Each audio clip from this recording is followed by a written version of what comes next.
This story is brought to us by Justin. This is an ad for a Slow movie. horses, everybody. You're welcome, America. Yeah, so for our Stopping Socialism segment, we are talking about Joe Rogan. Joe Rogan is probably the most influential person in media of probably the last 10 years. I don't think that's an overstatement. No. His podcast with JD Vance and Donald Trump essentially broke the internet right before the 2024 election. He has played a large role in the kind of the cultural shift in terms of the kind of alternative media, and just this kind of rightward swing when it comes to kind of, I don't know, culturally speaking. But this article comes from Newsweek, and it is titled, Joe Rogan says he's not a Republican, quote, "You're gonna need some socialism." So, Justin, you sent this to me because one of your hypotheses about kind of the alternative support for Donald Trump was that it wasn't necessarily some, like all of a sudden we're all conservatives now. This is actually just more of a movement about populism than anything. And one thing about populism is that it's not necessarily a right-wing thing or a left-wing thing. It kind of changes based on the stuff that's going on. So when Joe Rogan comes out and says, well, you're going to need some socialism, I think that got your antenna up a little bit. And that's, is the cultural shift going to go back towards Bernie Bros, where Joe Rogan kind of started off? And so, yeah, why don't you take us through this a little bit? Yeah, so essentially, Rogan had a guest on the show, and the guest very explicitly, a podcaster named Jordan Jensen, and Jensen very explicitly said to Rogan, weren't you a Bernie bro, or aren't you a socialist? And Rogan's response is essentially, yes, I am. But then he goes on to say that he's not really a Republican, and that it's, he liked Trump for these other reasons, and that really you need to have some socialism in society, and that socialism is a good idea, but it's got some flaws to it, but we do need some socialism. And so, yeah, I kind of am a socialist. This is essentially what he's saying. And the argument that what's really interesting about this whole thing, and we'll read some of the quotes to you in a second, but what's really interesting about it is there is this sense that on the right, that look, Trump won the popular vote. He won the Midwest. He did really well. Republicans are winning over all these moderate people, and that the wind is at the backs of the conservative movement. And this is kind of the general sense that a lot of people have.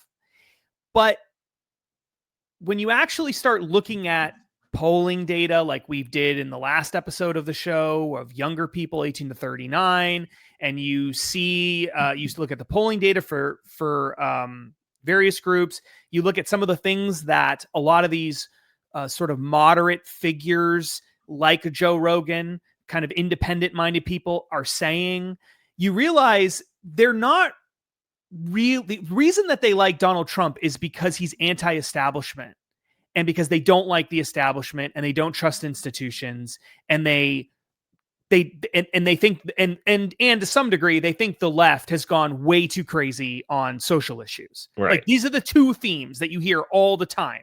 The left is too crazy on social issues, and I don't want to be associated with all of that stuff. And sometimes you hear them say, like, Joe Biden was basically brain dead when he was in the White House, and they lied to us about that. But it's really mainly an anti-institutional thing. And we don't trust the institutions. We don't trust elites. And we need somebody who the elites hate, is essentially what they're saying. And Donald Trump checks all those boxes off. He's not a hardcore left-wing person on social issues. He definitely doesn't like the elites, and the elites don't like him. They try to put him in prison, and so he checks off all those boxes. But so do a lot of the socialists. So like Bernie Sanders checks off those boxes too. The elites don't like Bernie Sanders. He is like far left wing on social issues, but he doesn't really talk about it all that much. He focuses on the economic issues is the main thing that he talks about.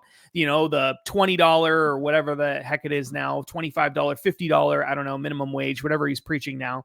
The single payer healthcare thing, right? Like this is the kind of stuff that he focuses and emphasizes. And that is what attracted Joe Rogan to Bernie Sanders in the past when Joe Rogan was a big Bernie Sanders supporter. And a lot of people, I think, thought when Joe Rogan became a Trump guy, that was Joe Rogan becoming more conservative. And there's all these other Americans like him becoming more conservative. And it wasn't. And Joe Rogan makes this really clear in this episode of his show. And again, we'll show you some of the quotes in a minute. But it's like, what he's saying is not, oh, I became a conservative. That it did not happen. He still believes in a lot of left-wing ideas. He supported Trump for other reasons that were not related to like the traditional ideological issues like government spending and, I do think he cares about individual liberty, but like various, government spending.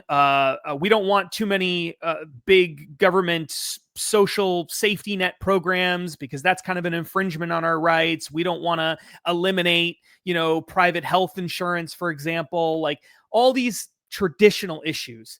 I don't think Joe Rogan changed his mind on any of that. Sure. I just think he was willing to put all that aside because he wanted an anti-establishment guy. And he wanted a guy who was going to fight the elites, and he wanted someone who wasn't a crazy person on social issues. And right. I think that many Americans are in that same boat. I think. Yeah, I mean, like even like Bill Maher, you can't get like much more left than Bill Maher, right? Yeah. And like he was like, all right, left, like you're going way too far when it comes to this, cancel culture and crackdown on comedy and some of these social things and the. Trans ideology stuff, and so that, but like, is Bill Maher suddenly conservative? No, like not at all. But I will say, just scrolling through this website, like if one thing would turn me sympathetic to socialism, it's all these damn pop-up ads that's all over the place. This is terrible. Can socialism do something about this? I know. Jokes, people. That's just a joke. All right, let me read some of these quotes though. And I will say, Justin, you sent me this article saying, hey, we should talk about this. I read the headline. You called me later. You're like, hey, did you see what I sent you? I said, yeah, well, just based on the headline. I mean, is he just talking about like fire departments? So I will pat myself on the back because he does specifically reference fire departments here. But just to give you a sense of it. So like Justin said, the guest asked Joe Rogan whether or not, aren't you still a Bernie bro, or weren't you a Bernie bro? And Joe Rogan says, I am. Look, I think the idea of socialism is wonderful if everyone can get their S together. And everybody was disciplined, Rogan said. But it's not the case. And I think that the human nature, unfortunately, you're going to need some socialism, though, right? You're going to need the fire department, he continued. Like, this is one of those things that I point to all the time. People say, oh, socialism doesn't work. The fire department is an entirely socialist idea. Like, we all pay into it and they take care of everyone's fire, right?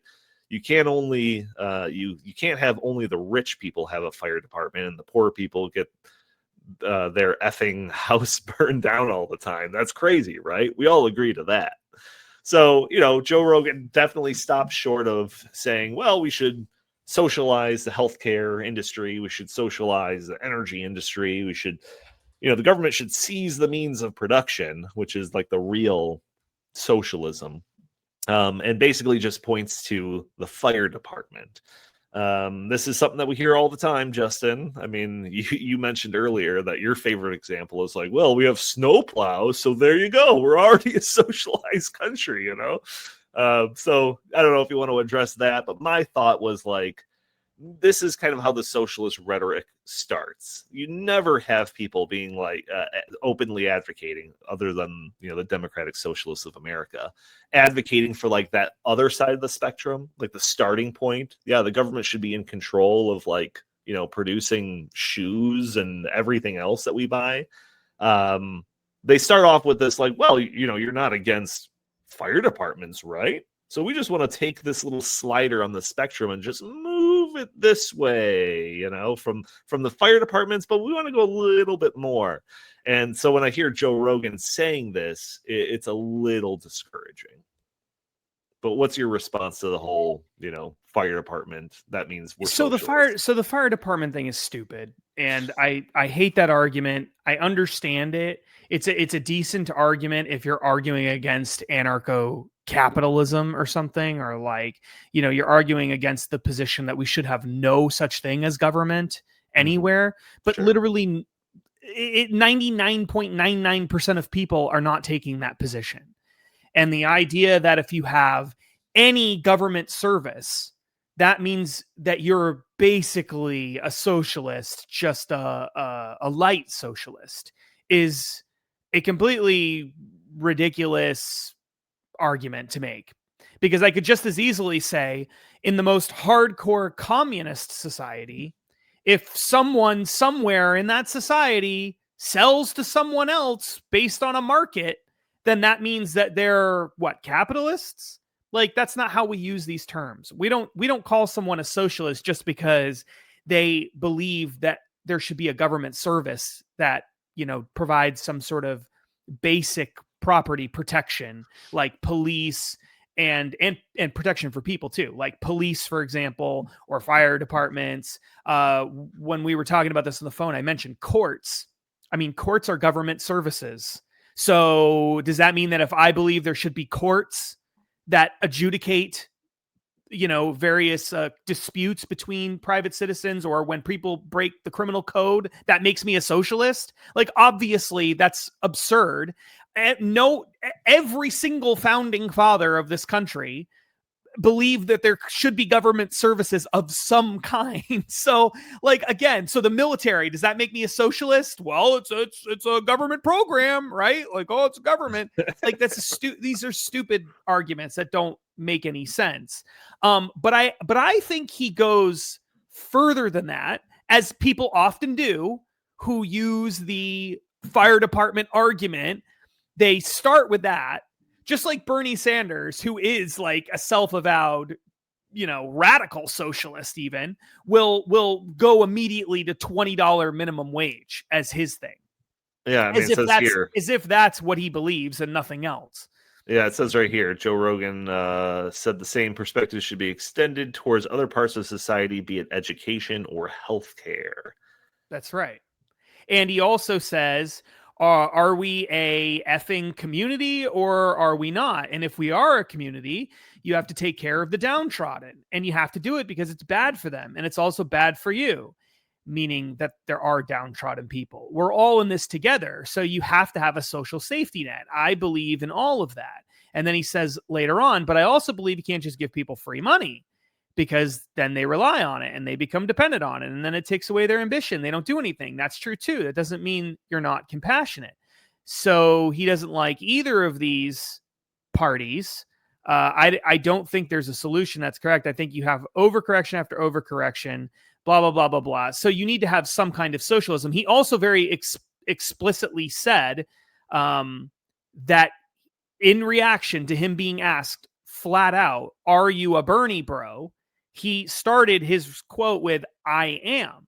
Look, right. I think the idea of socialism. So he does believe in socialist policies. I wouldn't say he's as far to the left as like AOC or Bernie or something like that. He's not. But is he a socialist? He says he's a socialist. He says he's a Bernie bro. Why would I assume he's not? Like, he clearly is. And you can be a free speech absolutist, which he is basically, and you can support individual personal rights and stuff and still believe that we should socialize a bunch of things. So I think that's where Joe Rogan falls on the spectrum. Yeah. I think he does think we should support individual liberty in a lot of ways, but I also I believe, based on what he's saying, that we should socialize a lot of stuff. Now, the real reason why this is so important is because of what it indicates could be coming down the road.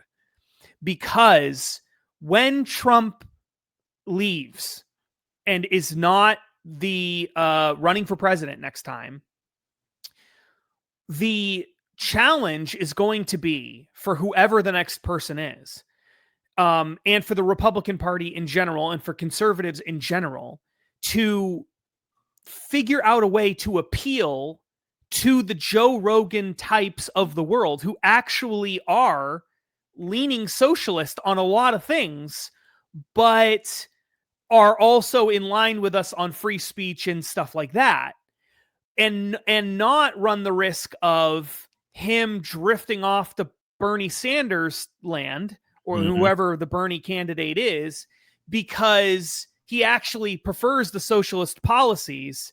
And now that Trump is gone, he doesn't really trust whoever the next person is to be as anti-establishment as Trump was.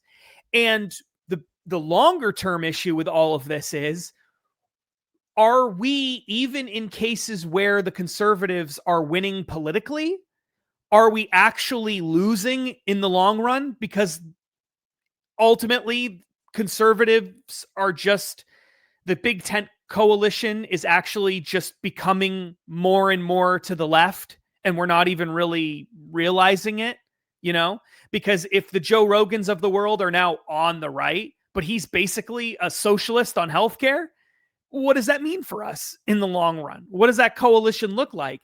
And then to go back to the polling, for those who didn't see the last episode we did a couple weeks ago on polling, check that out.